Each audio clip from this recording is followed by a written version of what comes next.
The ocean was black as ink when my son's head vanished under the wake. Just a flash of his hand, then nothing. And behind me, the two women responsible didn't scream for help. They laughed, like it was a joke they'd rehearsed. Welcome back to the channel.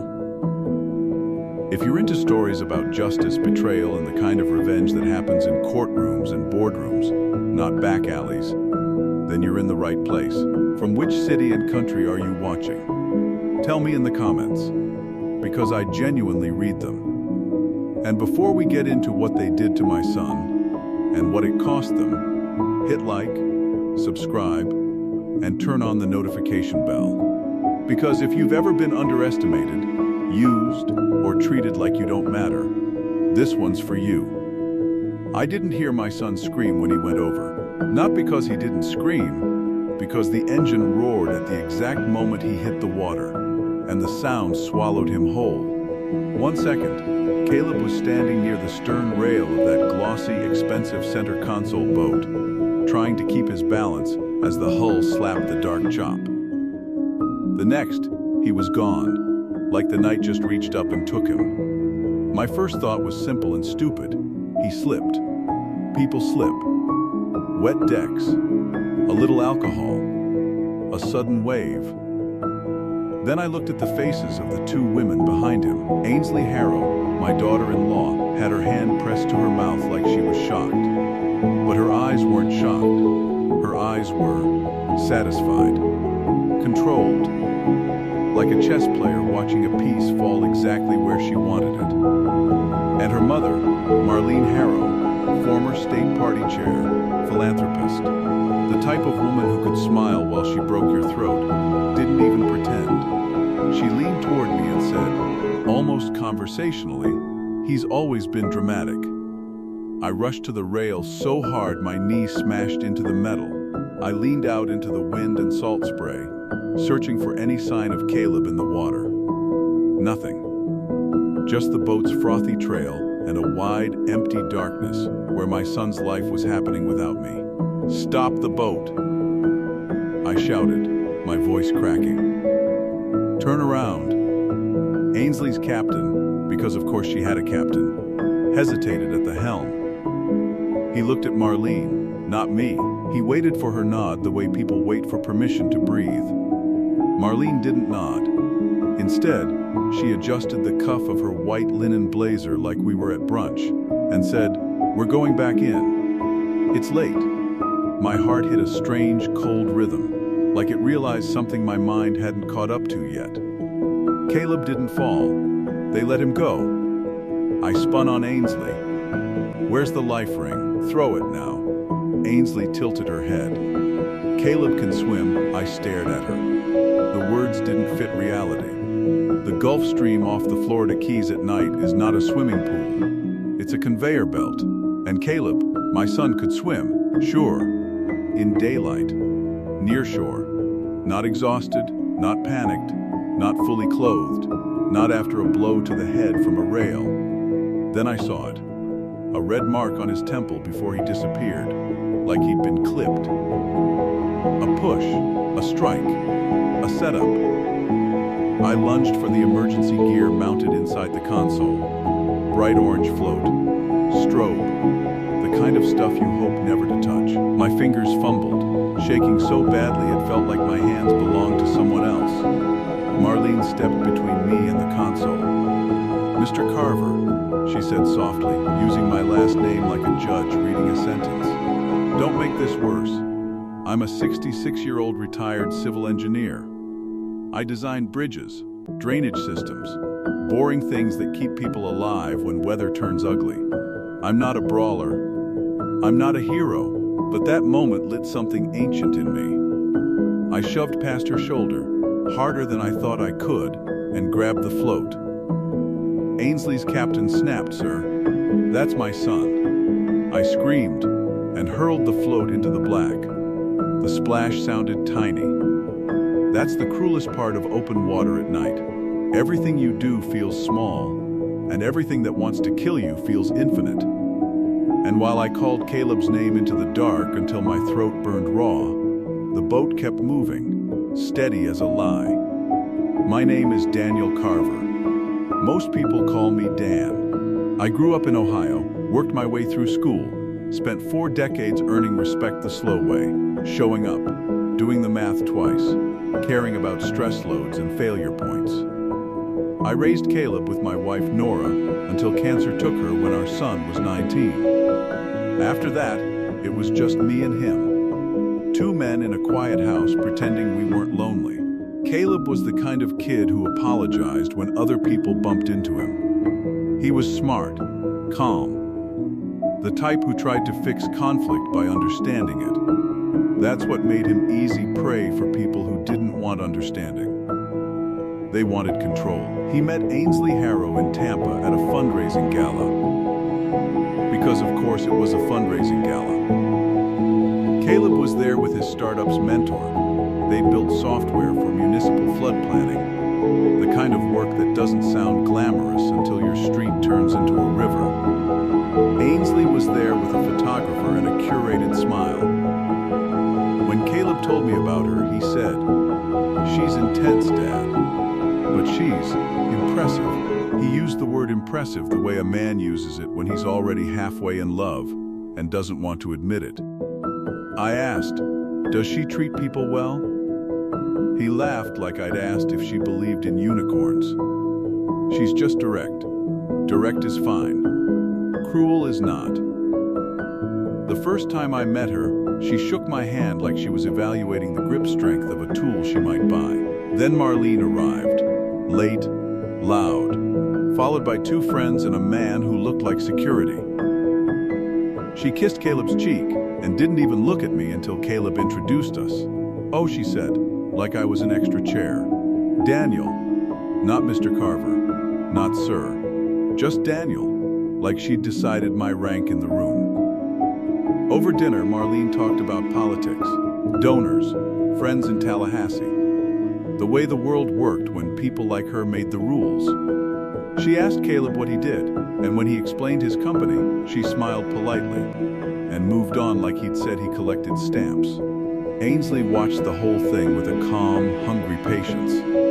Later, when Caleb walked me to my car, I said, "Son, those women are used to getting what they want. Be careful you don't become something they use." He frowned. "You don't like them, I don't trust them." He exhaled. "Ainsley loves me." I looked at him for a long moment and said the only honest thing I could, "I hope she does." They married a year later. Not because Caleb chased status, because Ainsley pushed for speed. She didn't want a slow courtship. She didn't want time for doubts to grow roots. The wedding was on the Gulf Coast, private estate, drone footage, a guest list full of people who spoke in confident whispers. I wore a suit that didn't fit quite right and smiled until my face hurt. And that was the first time I saw something that chilled me. Ainsley's friends didn't talk about love. They talked about optics. Branding. The power couple narrative. Caleb became a part of a story they were writing for him. After the wedding, the money pressure started, subtle at first. Ainsley suggested Caleb move his company's accounts to a bank her family trusted.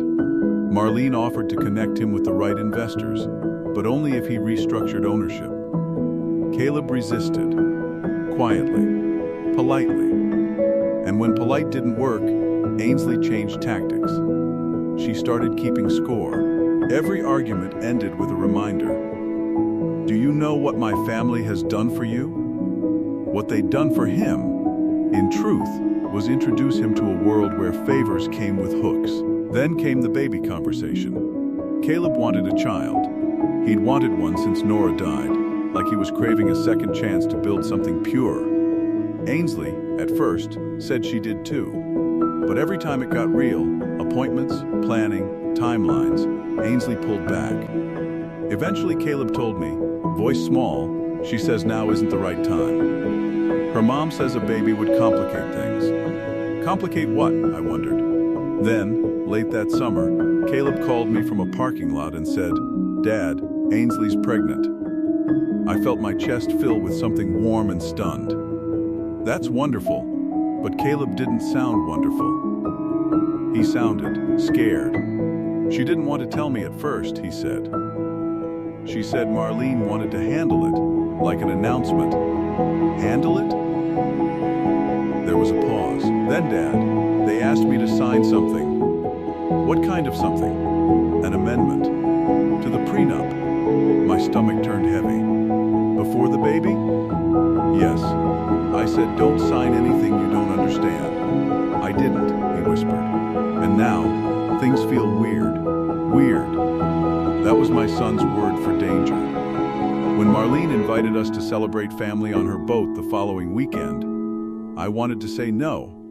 I wanted to drag Caleb inland and lock the doors. But he said, if I don't go, it'll look like I'm rejecting them. That's what control does. It makes you fear the look of resistance more than the reality of harm. So I went, because fathers go, and because I thought being there might protect him. I was wrong.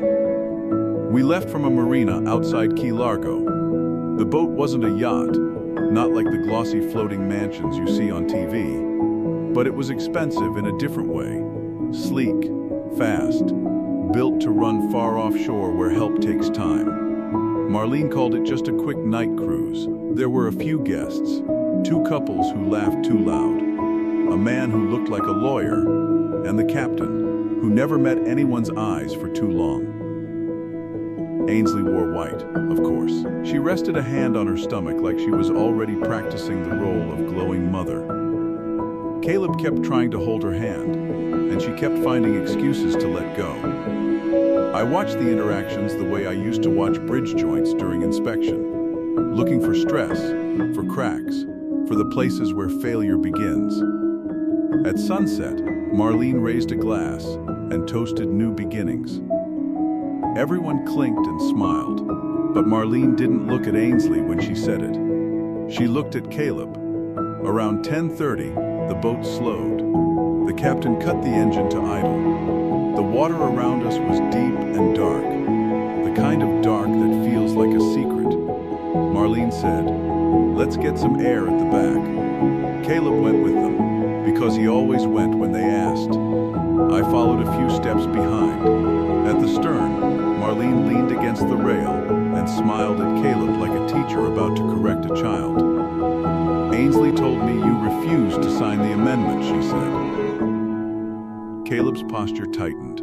"I didn't refuse. I asked for time." Marlene's smile didn't move. "You don't get time, Caleb. Time is for people with leverage."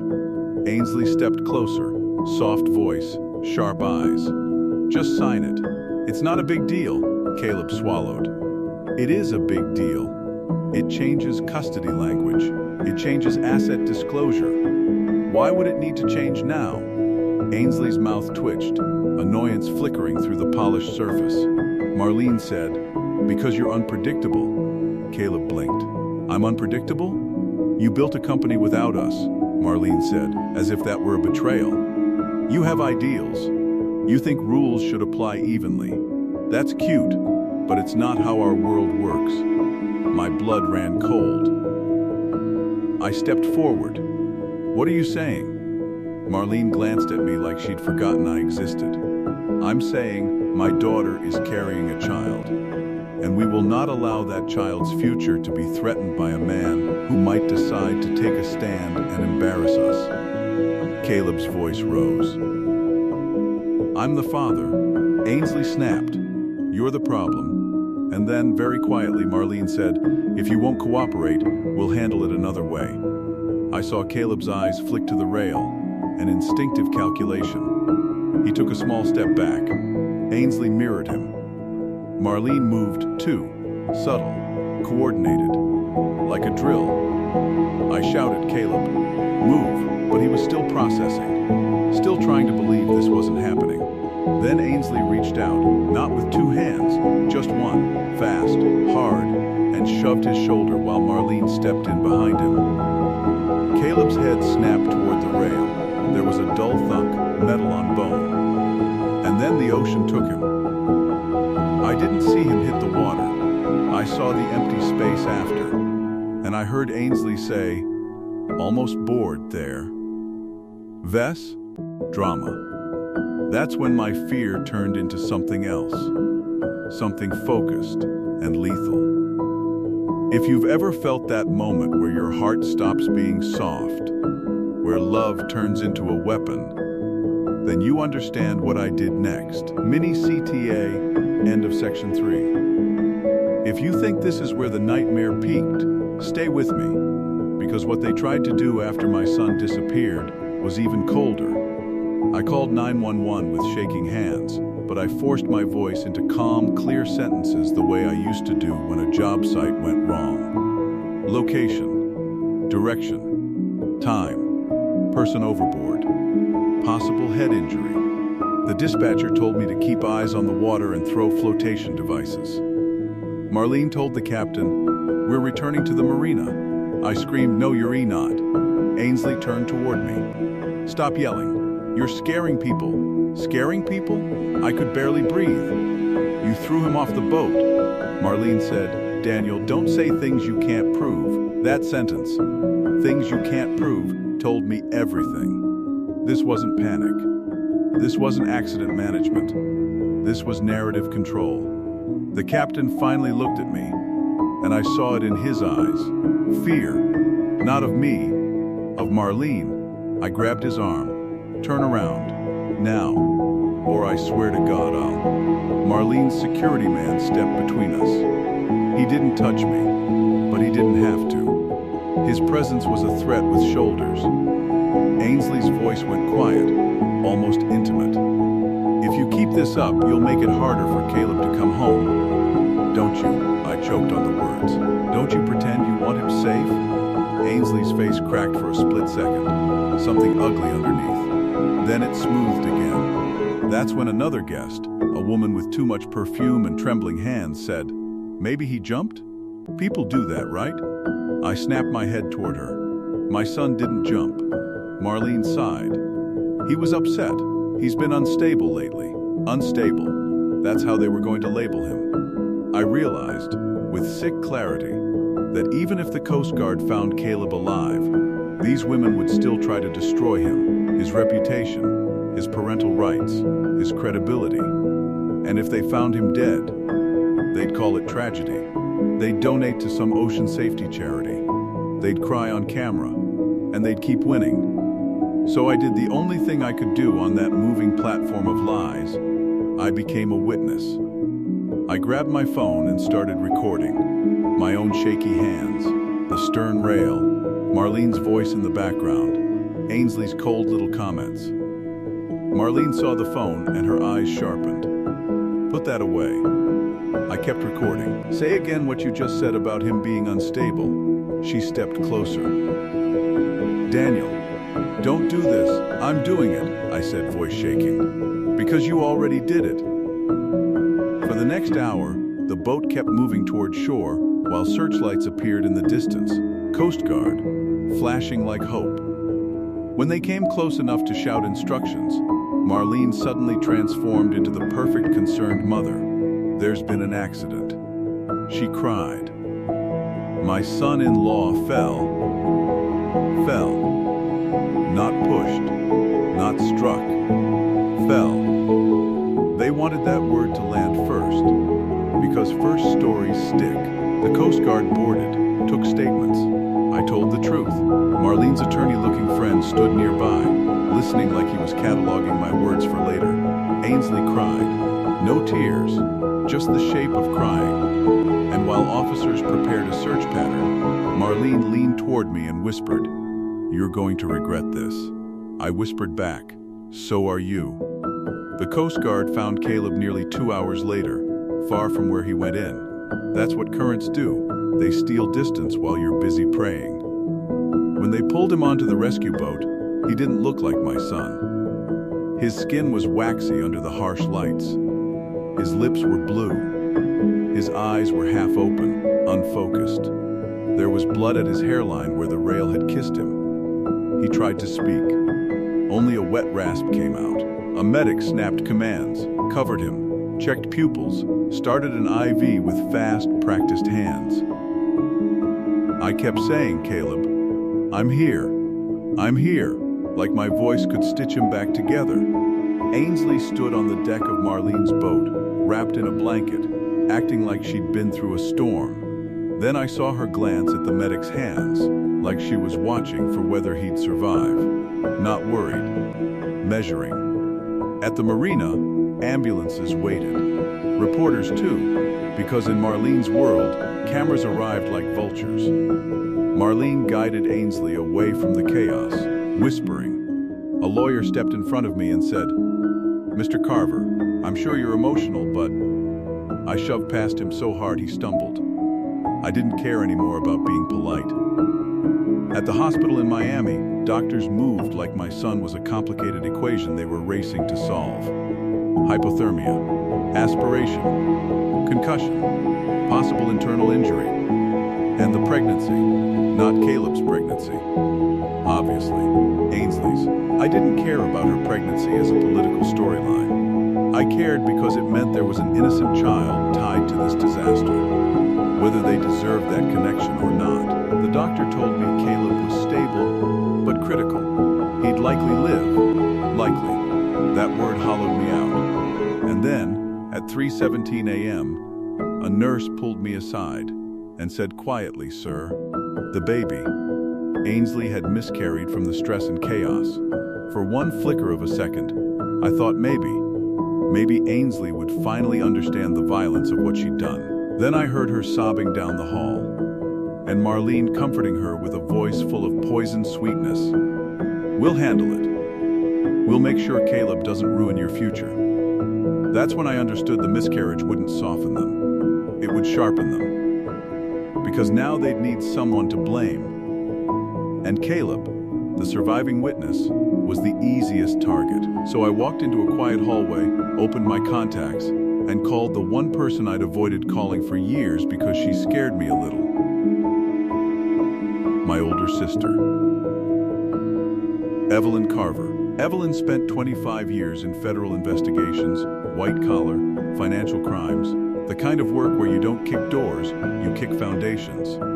We hadn't spoken much since my wife died. Grief makes families strange. Pride makes them worse. She answered on the second ring. "Dan?"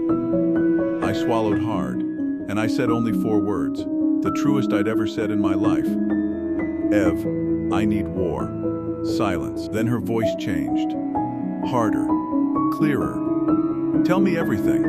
And as I spoke, I realized something terrifying and comforting. Marlene Harrow didn't know who she'd just declared an enemy. Mini CTA end of Section 5. If you're still with me, don't go anywhere. Because my sister's first move wasn't revenge. It was something colder. A plan that made powerful people panic. Evelyn arrived before sunrise wearing jeans, boots, and a dark jacket that made her look like she belonged in a courtroom hallway. She hugged me once, quick, firm, and then asked, "Where's Caleb?" We stood outside the ICU. Machines beeped behind glass. My son looked small under hospital blankets, a grown man reduced to fragile. Evelyn watched him for a long time. Then she said, "They meant to kill him." I nodded. She looked at me. "Do you have proof?" I held up my phone. I recorded some audio. And I gave a statement. Evelyn's mouth tightened. Statements can be twisted. Audio can be attacked. We need corroboration. We need motive. We need pattern. Pattern. That word again, like the bridge failures I'd studied. Collapse is rarely random. It's usually the final moment of a long chain of ignored warnings. Evelyn leaned in. "Here's what you're going to do, Dan. You're going to act like you're scared. You're going to be quiet. You're going to let them think you're backing down." I stared at her. "I can't." "Yes, you can," she said. "Because rage makes mistakes. They want you loud. They want you emotional. They want you to look unstable." She nodded toward the ICU. "Your son is the victim. We keep him clean. We keep him calm. We keep him alive." Then she pulled out a notebook, old school, paper, and started writing like she was building a case brick by brick. "First," she said, "we locked down Caleb's communications. No calls with Ainsley. No texts. Everything goes through counsel. Counsel? I don't even have, I do, she said. A federal civil attorney who hates bullies. She'll be here at noon. Second, Evelyn continued, we find the captain, the crew, anyone who was paid to look away. I said, Marlene owns people. Evelyn smiled without humor. Nobody owns everyone. People crack, especially when they realize they're holding the bag. Third, money, she said, tapping her pen. Marlene Harrow doesn't move without money. The boat, the captain, the marina, the hospital PR, the attorneys waiting at 2 a.m. That's not improvisation. That's infrastructure. I remembered how quickly the lawyer appeared at the marina, like he'd been invited. Evelyn's eyes narrowed. We follow the invoices. Then she said the sentence that made me truly believe her. Dan, I'm not going to ruin them with anger. I'm going to ruin them with receipts. Over the next 2 days, Evelyn made calls from the hospital cafeteria like it was her command center.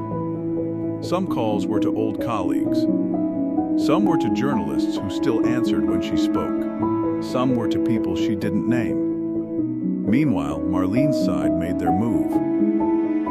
Ainsley filed an emergency motion claiming Caleb was violent, unstable, and a danger. She said the boat incident was an accident caused by Caleb's episode. The audacity was breathtaking. But Evelyn barely reacted. She just said, "Good, now they've committed to a lie."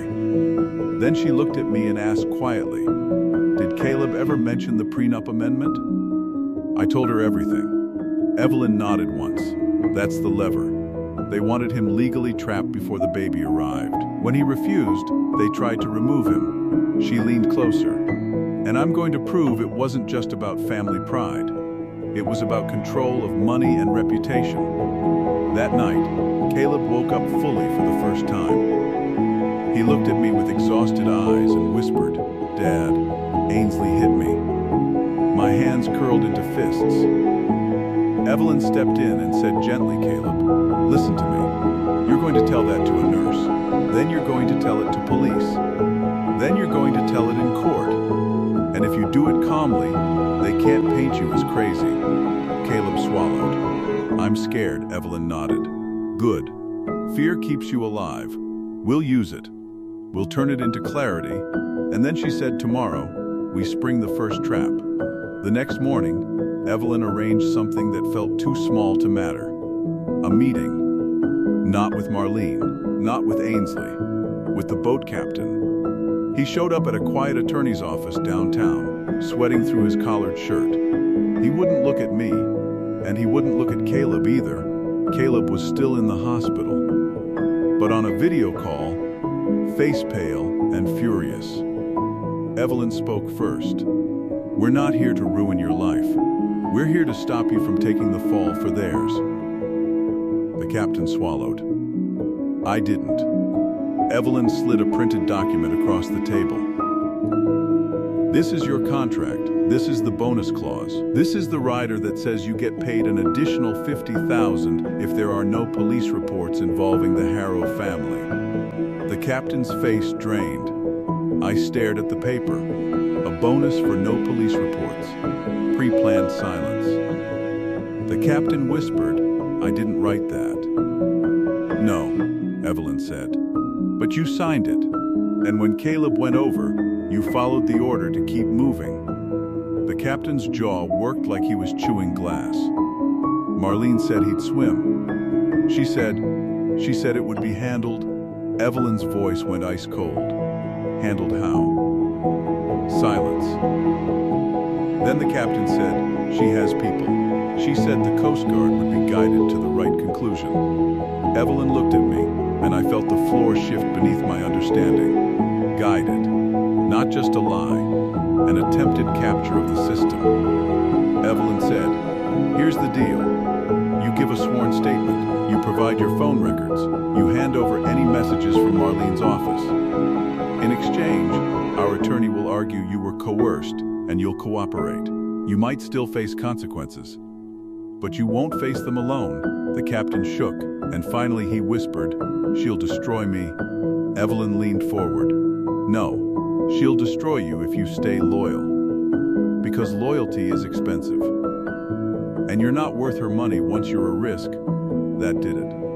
I watched him break, not dramatically, quietly, like a dam leaking. He handed over his phone, and that phone contained what Evelyn needed, a chain of messages from Marlene's assistant, instructions to keep the father occupied, and one message sent an hour before we left the marina. "If he goes over, maintain course. Do not circle." My stomach turned. Evelyn didn't celebrate. She just nodded, like the first bolt had loosened. That afternoon, she arranged another small thing. A journalist from a major Florida outlet published a careful story. Not an accusation, just questions. Why were emergency motions filed so fast? Why did a bonus clause exist?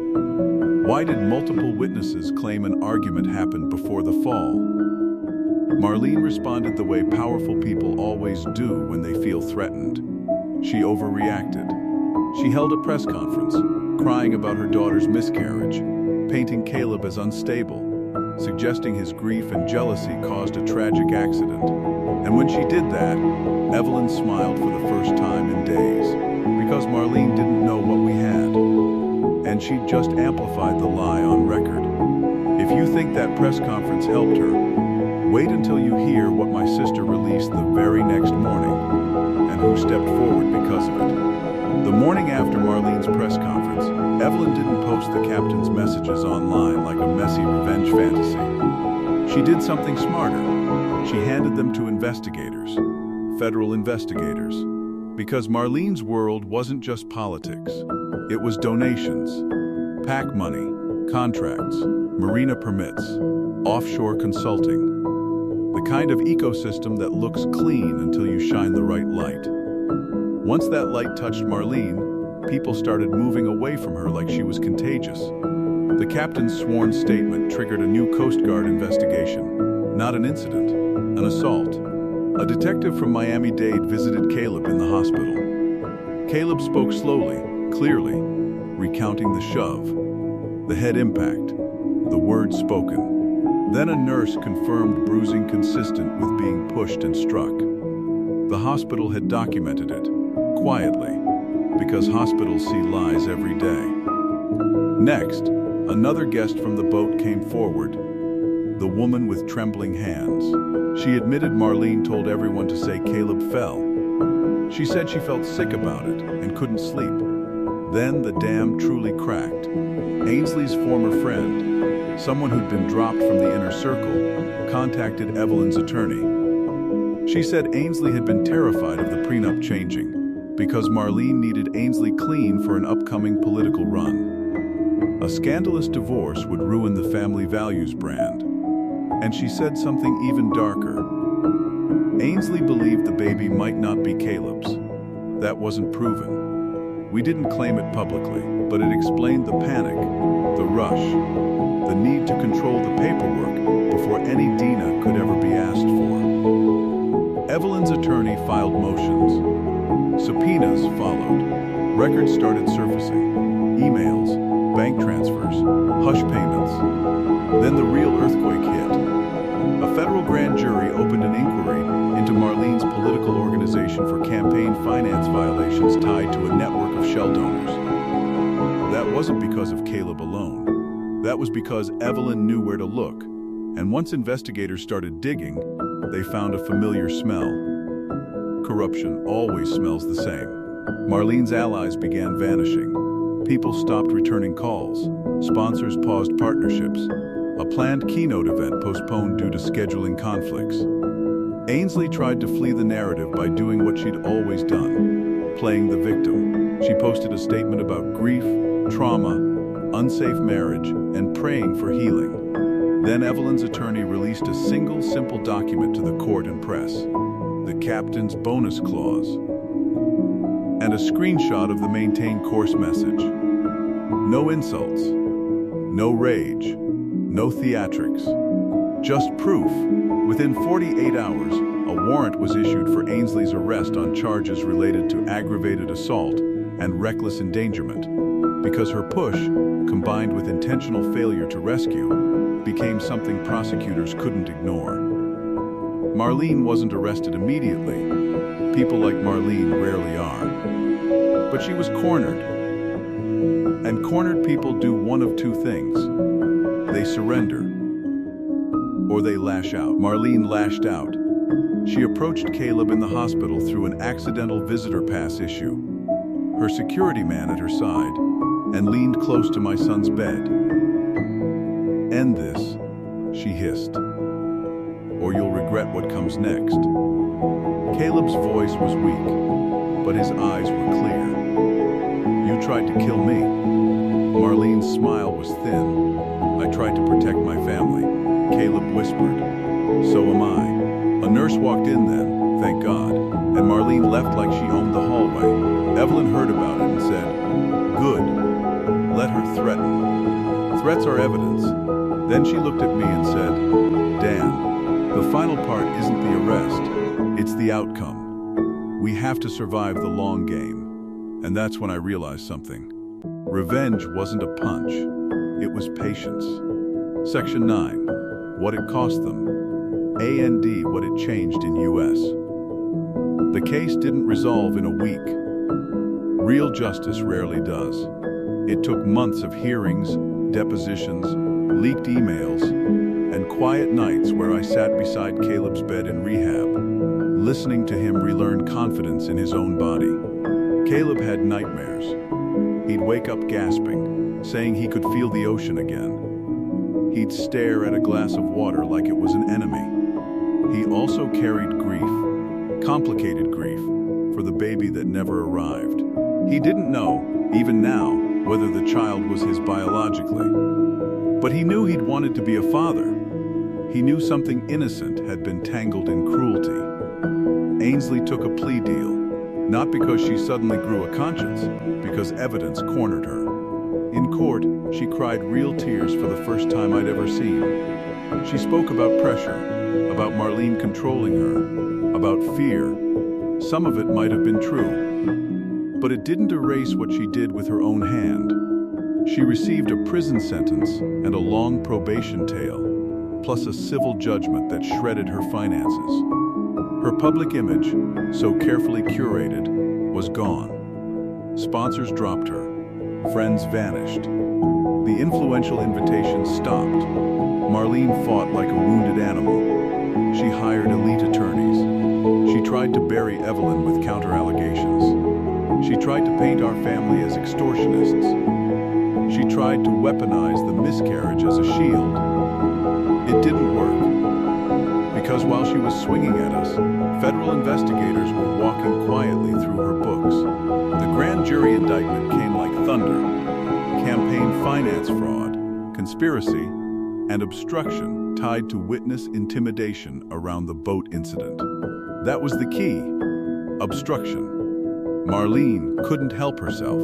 She tried to control the system and left fingerprints everywhere. When she was finally led into court in handcuffs, hair perfect, chin high, I expected to feel joy. What I felt was stillness. Like a bridge finally settling after engineers remove a dangerous load. I looked at Caleb. He didn't cheer. He didn't smile. He just exhaled. Because for him, it wasn't about winning. It was about being allowed to live without being hunted by someone else's narrative. Marlene was convicted after a long trial that peeled back her philanthropy into what it really was. Influence purchased in bulk. She didn't get life in prison. This wasn't a murder case with a body. But she got something that mattered to her more than comfort. She lost control. She lost her network. She lost her future run. She lost the room. And the civil suits that followed drained her wealth into settlements, fees, and judgments, until her empire looked less like a fortress and more like a cracked shell. Caleb filed for divorce, and this time, the court didn't treat him like a prop. He moved inland, away from marinas and salt air. He started working again slowly, consulting, mentoring, rebuilding. He still flinches at certain sounds. He still has nights where sleep won't come. But he's alive. And for the first time since Nora died, I saw my son look at his future without fear. As for Evelyn and me, we fixed something old between us.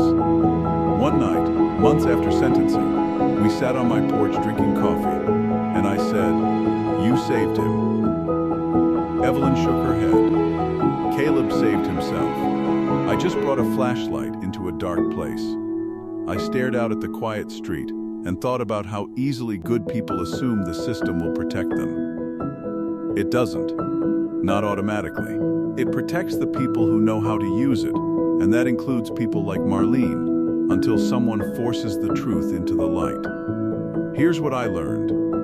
Power hates witnesses, and it hates documentation even more. If you're listening right now, and you've ever felt small in the shadow of someone rich, connected, or cruel, remember this.